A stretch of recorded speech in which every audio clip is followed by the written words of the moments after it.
The story that we will be telling over the next half hour is a long way from Jaipur. It's a story about Hyderabad.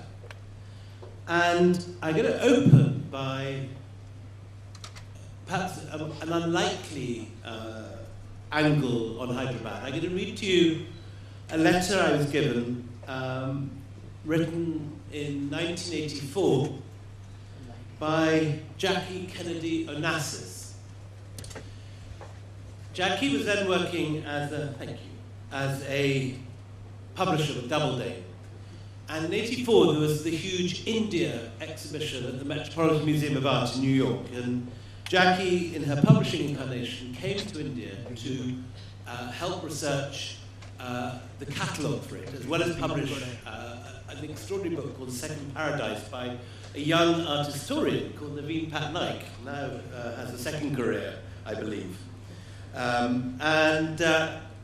Jackie went with the art historian Stuart Carey Welsh, who was the curator of the show. And while discovering the art of the Deccan, he gave Jackie a book by a man called Mark Zebrowski, an extraordinary book called Deccan Art, that remains one of the great masterpieces of literature about the art of this country. And this is the letter that Jackie wrote to the author after her visit to Hyderabad. I never knew where the Deccan was. Just large letters in the middle of the map of India. We had an evening with the old noblemen of the Nizam's court. Men with long white hands, transparent like alabaster. They recited Urdu poetry. The hereditary Prime Minister of Nizam had his own lime grove, such inbred trees that their leaves are translucent, and the pan made with them is unlike any other. To see them making it from this beautiful case and offering it to you. There were these three ancient classical musicians playing in the moonlight, and they, the noblemen, were speaking of how it was all disappearing, that the youth didn't appreciate the ways of the old culture, that the great chefs were being taken by the Emirates. This over-civilized, rarefied world. You could feel it, but you knew that it was too rarefied to survive. And you felt so fortunate to be able to sense for those hours what it had been. The evening was profoundly sad. My son John told me that the next day the sons of the house had taken him to their rooms because they couldn't stand the classical music, and had offered him a tall glass filled with whiskey and put a pornographic cassette on the Betamax and Rolling Stones on the tape deck. They wore tight Italian pants and open shirts, and all the while their fathers on the terrace in their beautiful Chevali were speaking of how sad it made them. Ali Pasha's son had disappeared a year before on a motorcycle because he didn't like the marriage that had been arranged for him. The world that Jackie Kennedy saw in Hyderabad in 1984 was in many ways the last fragments of a mixed Indo-Islamic, Deccan cultural universe that first came into being in the 13th century with the southern conquests of the Delhi Sultans. Much that was best about it, that had been preserved into the 20th century, had survived thanks to the existence in the middle of India of a large detached fragment of the Mughal Empire, the state of Hyderabad, that took up, until 1948, nearly 1/3 of the Indian landmass. For 200 years, it had succeeded in preserving everything that had been salvaged from the wreck of civilization. So keeping alive a last flickering light of the arts, cultural forms of Indo-Islamic civilization that elsewhere have been eroded, first by the onslaught of British colonialism, then by the encroaching modernism of independent India. The founder of Hyderabad state is on the screen behind us, Nizam-ul-Mulk, Mir Kamaruddin Khan, who was the governor of the Deccan after the death of Aurangzeb. And he was very much a man in the mold of Aurangzeb. He was a Puritan, didn't like the arts, he wrote poetry, but he kept a close watch on the nobles of his court and had a deep suspicion of poetry, music, and dancing. So it was that he fell out with the emperor, Muhammad Shah Rangila, this sort of extraordinary Charles II character who loved music, loved art, brought sitar and tabla into classical music, into the court music, from Punjabi folk music, where it had been. And he had lost the Kohinoor and the Peacock Throne to Nadir Shah, this grim Persian warlord. But after his death, like happened in England after the death of Oliver Cromwell, with the end of Puritanism and the beginning of this extraordinary revival under Charles II of the arts, so under Nizam Ali Khan, the figure in the centre here, the Deccan saw a revival. And you saw flowering in Hyderabad state this extraordinary world under Aristojan, the Prime Minister, in the shadow of the Charminar, this extraordinary revival of painters like Venkatechalam, who painted this wonderful array of, with the French mercenaries fighting for the Nizam, marching out. This is by Tijani Ali Shah, one of the other great court painters of the time. And in these great panoramas of the time, there is always one woman, Mah Laqa Bai Chanda, of who we'll hear more in a minute. But this was the revival of all this mixed Hindu-Muslim, Indo-Islamic civilization of the Deccan that received its first great impulse, I think, with Ibrahim Adil Shahi. So in fact, we begin this evening with a verse from a text that really defines the essence of Indian culture, the Navarasas, or from the Kitab-e-Nawas. And in this text, which has 50-odd verses and about 17 couplets, Ibrahim Adil Shah in fact begins with an invocation to Ganesha, to Saraswati, and then to the Prophet Muhammad. So in a sense, he's trying to introduce his people to this idea of Hindustani culture. So we begin with the Ganapati Vandana from the Kitab-e-Nawas.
Written by an Islamic Sultan, extraordinary, Ibrahim Adil Shahi in Bijapur in what, 1460s, 1500s, yeah. So if Nizam-ul-Mulk, the first Nizam, had a department of the scrutiny of morals, Nizam Ali Khan, his son, instead had a department to oversee the business of dancing and music, the Daftar Arbab in a Shat, the office of the Lords of Pleasure, probably the greatest civil servant job ever. Two of the Nizam's leading nobles, Tajali Ali Shah and Venkachalam, were both remarkable painters. But only one was a woman, Mah Laqa Bai Chanda, sitting in this palanquin behind us here. Mah Laqa Bai was a courtesan and a dancer. And she was also a celebrated poet whose works were collected as far away as Delhi and Lucknow. She built a library filled with books on the arts and sciences and commissioned the Mahnama, a major new history of the Deccan, and later became an important patron of poets in her own right. Such was the Nizam's reliance on her wisdom that alone of the women of Hyderabad, she was given the rank of senior Omra, and could attend the Durbar and advise the Nizam on matters of state policy. She also accompanied him to war, dressed in male clothing, and gained a reputation for her riding skills, her accompaniments with the bow, and even the javelin. She was a kick-ass woman in every sense. And this Venkachalam portrait we have behind us, now in the Salajang Museum, shows her in the top right-hand corner, the only woman in a landscape filled with men. No wonder that the British diplomat John Malcolm called her an extraordinary woman, or that the Hyderabadi sage Qadratul Qasim said she was a unique combination of body and soul. And she comes at the end of this great Deccani tradition of women poets and dancers. But you can see just by her stance here, this sort of incredible confidence. She was something quite different. And she incarnates, I think, the spirit of this languid, sensual courtliness that's found in her poetry, but also in these miniatures by Raivangachalam and Tajali Shah. This world of the enchanted pleasure garden. Water drips from fountains, flowers bend in the breeze, peacocks call from overladen mango trees, women smoke hookahs and swim in long garden pools. They drink wine or play with pigeons or while away monsoon nights on swings, listening to music and carousing in marble pavilions. Amazingly, a lot of her poetry still survives. There are full editions of her diwan in the British Library and various other Indian collections. And a lot of the music we're going to hear tonight, a lot of the verses that Vidya's going to sing now are going to be from her. I'll present a ghazal now, which is attributed to Mah Laqa Bai Chanda. And you will see the takhallus, or the pen name at the end of the ghazal. It says Chanda. It's a beautiful romantic song, and the one thing that I realized in the course of looking for her poetry was the sheer versatility of the woman. Beautiful, powerful, creative, really. That's hell of a lot for one person to acquire. On her face behind us, with the sort of half moon behind her, the Chanda, the moon.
just as the culture of the Deccan surprises in the hybridity of this Indo-Islamic, Hindu-Muslim mixed culture with sultans writing odes to Saraswati and Ganpati, so at this point, when the British enter in the late 18th century, they too become part of the culture in a way that surprises us if you're used to the Kipling stereotype of the Brit and the Sonotopi, all that sort of stuff.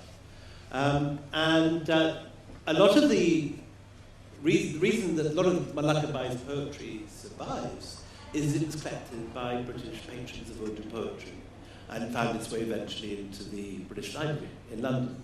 And when we performed this for the first time here, we used the edition that survives in the British Library. This is Mah Laqa here with another of her patrons, the Maratha patron playing Holi. But this is the British Library edition of her poetry. And this is the dedication. And it talks about how it was given to Captain Malcolm at a dance at the British Residency in Hyderabad.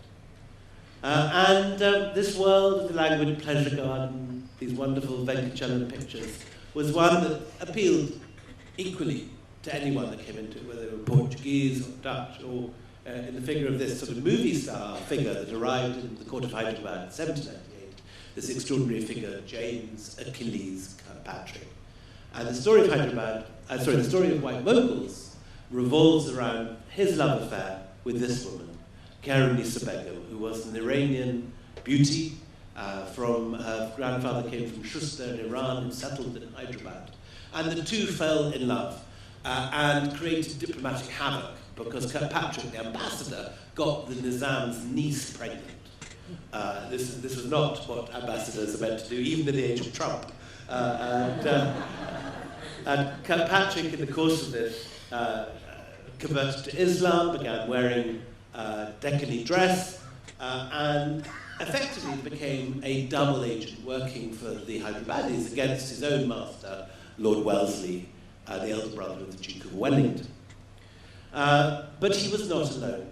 And at this time, just as Kirkpatrick, seen here in a Salajung Library picture of him listening to the dancing girls of Hyderabad, there were many like this. This is a character called Wombwell, George Wombwell, who was from Yorkshire. He was a Yorkshire chartered accountant, but look what happened to him after 5 years in Lucknow. This is one of my favourite characters, Sir David Octoloni, a Scot like myself,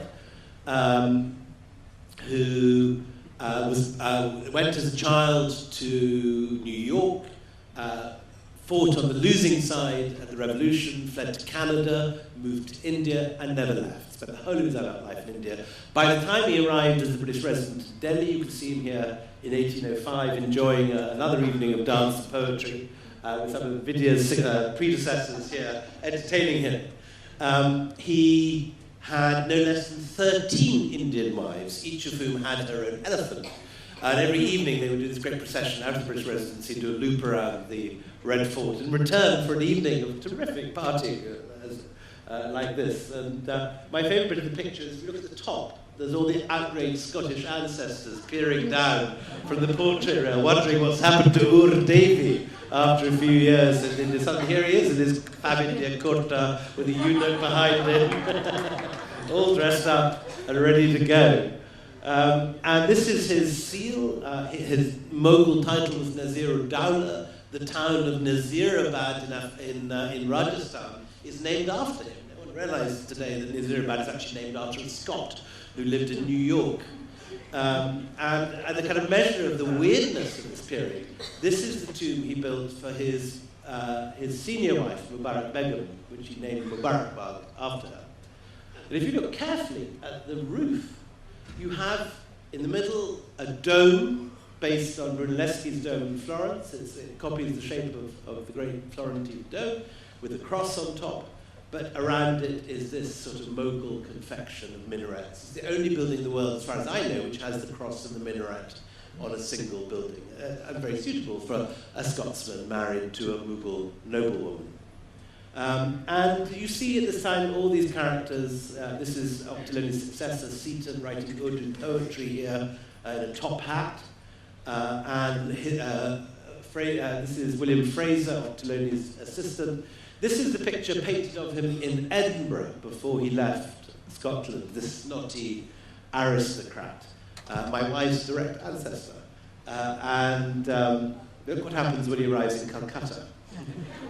It all begins to go a bit askew. He's still got his Scottish hat on, from the kind of nose downward, from the curves of that Rajput moustache down to his angurka and his calligraphy pens in his hand. A transformation is taking place. And here he is modelling a Rohit wedding confection. And here he is Tarantiliani, all dressed up for the evening. And this is not uncommon. So the world that we're trying to evoke this evening is a profoundly mixed and hybrid world that, both in terms of East and West and Hindu and Muslim, defies all the, this is him looking like sort of Jack Sparrow in Pirates of the Caribbean. It's a profoundly mixed world that defies all conventions. This is his wife, one of his senior wife, who was a Jat from Haryana. This is his son in the middle. This is his troupe of dancing girls. Speaking of my predecessors, William, well, I have to really say that I feel very close to Chanda today simply because look at this venue. It's just so stunning, the Royal Opera Hall House, and it's just it's quite overwhelming and inspiring to be singing this repertoire here. The next one is it's a song. You saw some visuals of celebration of Holi and the fun that was taking place in the bagh or the garden. So this is a song that she has written about Basant, that which comes just before Holi, celebrating the spring, and with great love and passion, she talks about Basant aayi hai, and spring is here, and what does it bring with it? Mauj e gul e josh e saba, mauj, fun, josh, frenzy, passion, saba, or the garden, gul, the garden. So Dakkani poetry itself, William, if you can just say quickly, no, we don't have too much time. But it has a very rich history, of course, and it evolved around the same time as Urdu did in northern India. But it's also very, it has many sides to it. It has a beautiful tonality, it has a lovely lilt, it has humor, and even till very recently, there've been mushairas which celebrate this kind of poetry. I'd like to read one sher of a Dakkani poet. His name was Ghaus Muhyiddin Ahmad, and his tapallus was Kham Kham, just like that. So he says in a mushaira which was held in Hyderabad, and I particularly like this sher because it speaks that Dakkani language very beautifully. He says, बुज़दिल है वो जो जीते जी मरने से डर गया, बुज़दिल है वो जो जीते जी मरने से डर गया, मईज था जो काम कुछ और कर गया, मईज था जो काम कुछ और कर गया, जब मौत आको करने लगी मुझको सलाम, जब मौत आको करने लगी मुझको सलाम, मैं वालेकुम सलाम बोला और मर गया. So, this is very typical and funny also of Dakkani. Anyway, we come back to Mah Laqa's poem on the Basant.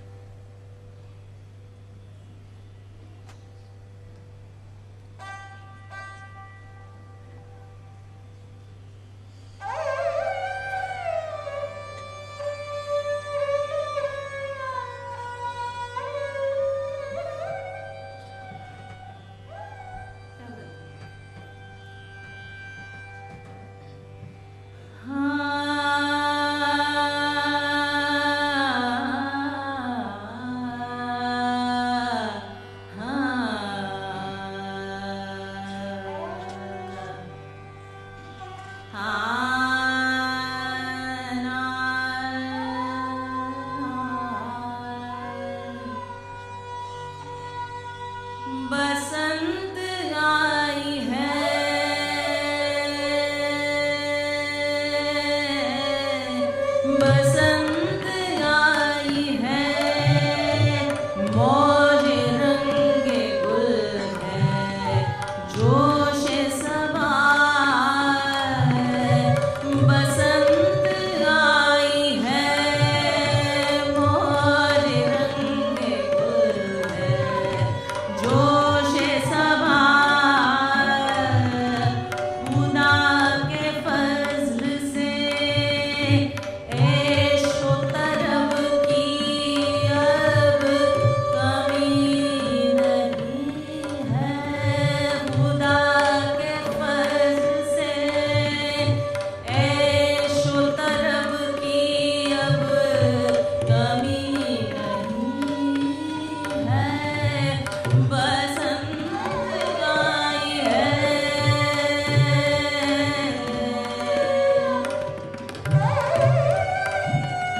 On the sarangis.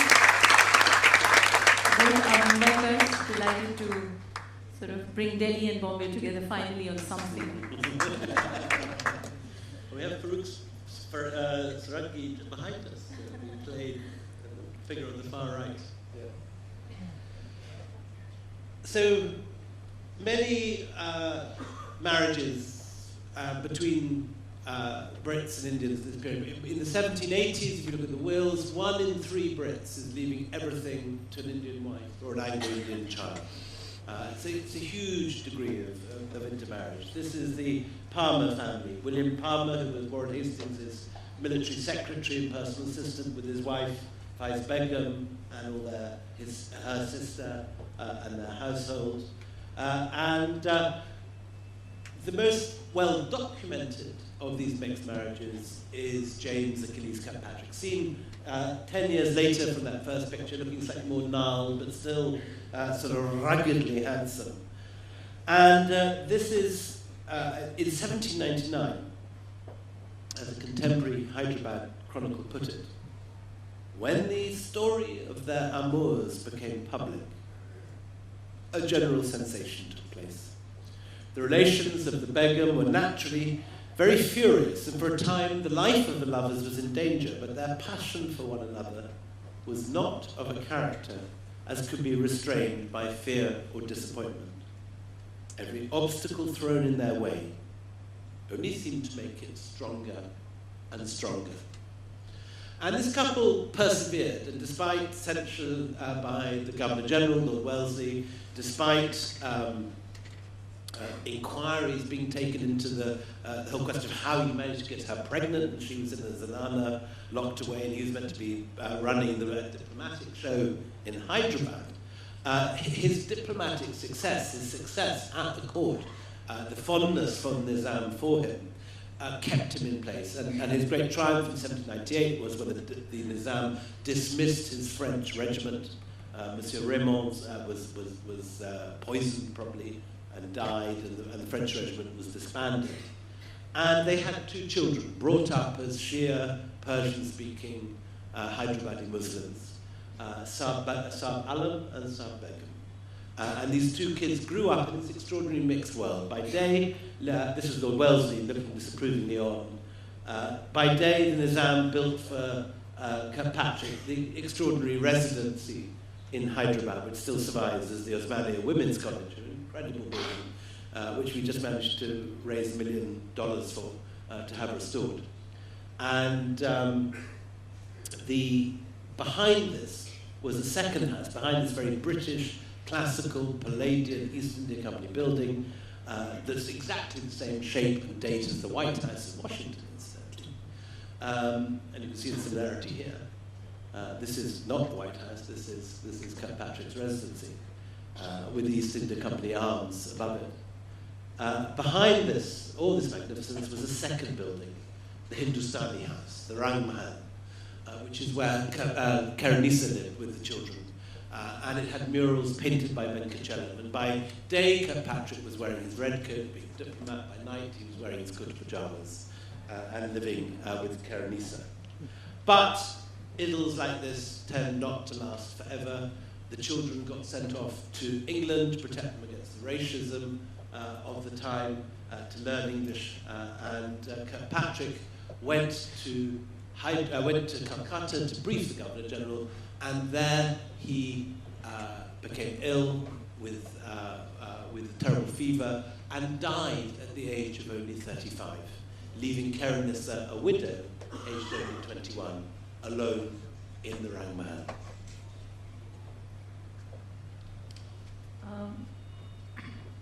I'm tempted to sing a little more of Mah Laqa's work, Go for it. simply because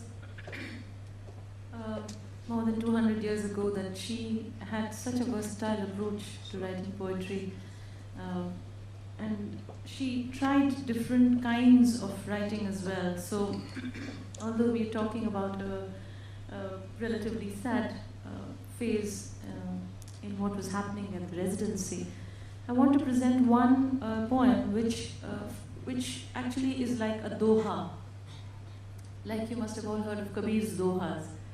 In this kind of writing as well, there is something called a dohra, which doesn't syncopate like a doha, but the words are in that kind of a rhythmic pattern. So I've tried to compose one such poem of Mah Laqa's to match what might have been her idea. And I choose this poem because you will see that it already reflects the richness of the kind of music that we practice today. There's reference to sur, rag, tal, drupad, tan, nritya, and so on and so forth. So, and the names of several rag. So we're going to attempt Mah Laqa's dohas.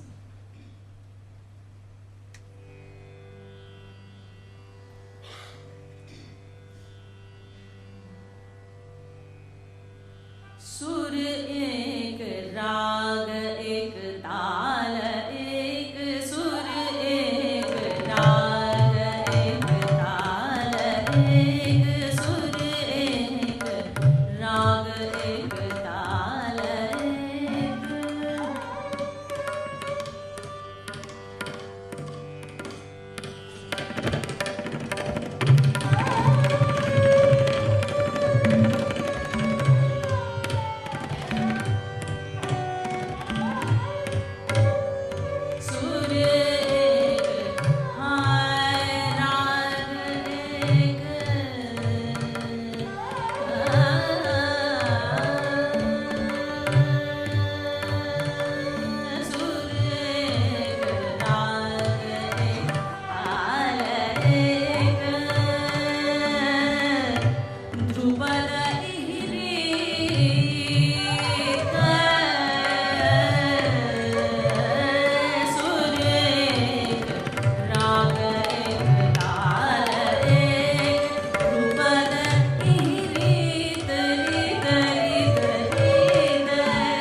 Do that. She's just come back from Poland yesterday and Spain the week before. So it's an amazing performance. The story of Kirkpatrick and Khairuunisa doesn't end, though, with Kirkpatrick's death. Khairuunisa lives on and is then seduced by Kirkpatrick's assistant, a rotter called Henry Russell, seen here in full White Mughal kit. He rejects her, having seduced her, and she dies back in the Rang Mahal, where she was once happy at the age of only 25. But her children live on. The two children have been sent back to England, and the story comes an extraordinary full circle because Kitty, who grows up to be the likeness of her mother, this is Kitty, age 21. Walks into a country house to tea with country neighbours, and 21 years later comes across this portrait of herself painted by Chinnery in the residency in Hyderabad. And she immediately recognises the painting, she remembers it. She's completely completely moved on from her childhood. She's now an evangelical Christian, married to a guards officer and living in Torquay. But she remembers this child being a Shia, Hyderabadi, Persian-speaking Muslim. And rediscovering this picture opens up a whole series of questions for her that she's never asked before. And the house that she's walked into by chance is the house of the man who seduced and rejected her mother, Henry Russell. He's now retired from the civil service. He's become a chairman of the new Great Western Railway, made a fortune, and snaffled her mother's painting. Anyway, she makes a series of inquiries, begins to reconstruct the story, discovers how Russell got this painting, and then discovers that her grandmother is still alive, aged 80, in a harem in Hyderabad. So this woman, who's a 21-year-old, her tutor is the young Thomas Carlyle, and he's fallen in love with Kitty and written the famous Victorian novel Sato Rasatus about her. She is the blue mind of that novel. This woman, who has now become totally an English woman living in Torquay, writes to her Hyderabadi grandmother, who is a Shia Muslim living in Parda in Hyderabad. And this is the letter that the granddaughter writes to the grandmother, reconnecting after all these years and bringing the story to a full circle. I often think of you and remember you and my dear mother. I often dream that I am with you in India and that I see you both in the room you used to sit in. No day of my life has ever passed without thinking of my dear mother. When I dream of her, I am in such joy to have found her again that I awake, or else am pained in finding that she cannot understand the English that I now speak. I can well recollect her cries when we left her, and I can now see the place where she sat when we parted, and her tearing her long hair. What worlds I would give to possess one lock of that beautiful and much loved hair. How dreadful to think that so many, many years have passed when it would have done my heart such good to think that you loved me, when I longed to write to you and tell you these feelings that I was never able to express. A letter which I'm sure would have been detained by my uncle. And now, how wonderful it is, after 35 years, that I'm able for the first time to hear that you think of me and love me. I thank God that He has opened a way for making the feelings of my heart known to you.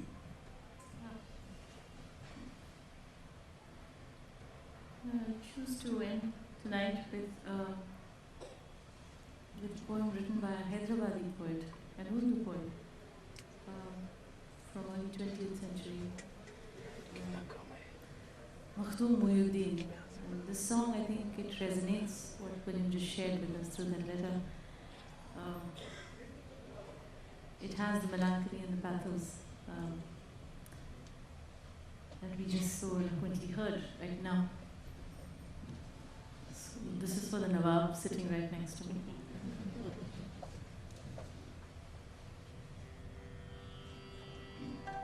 I'm sure some of you are familiar with it. It has featured in the film as well.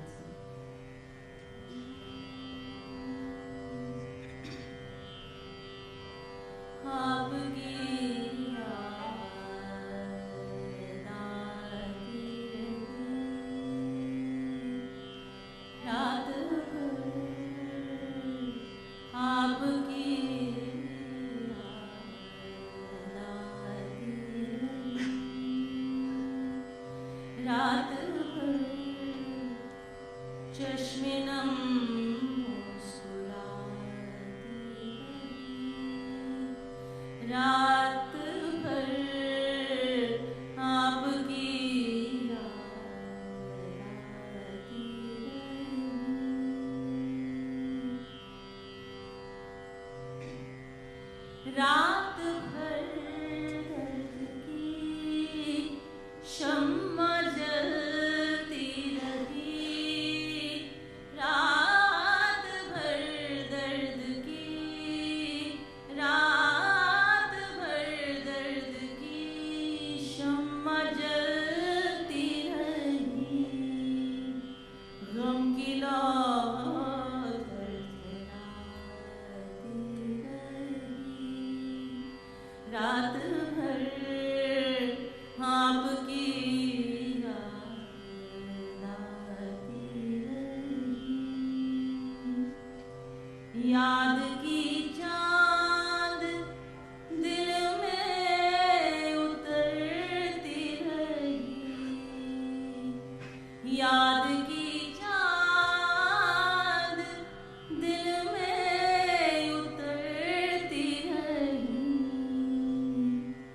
John.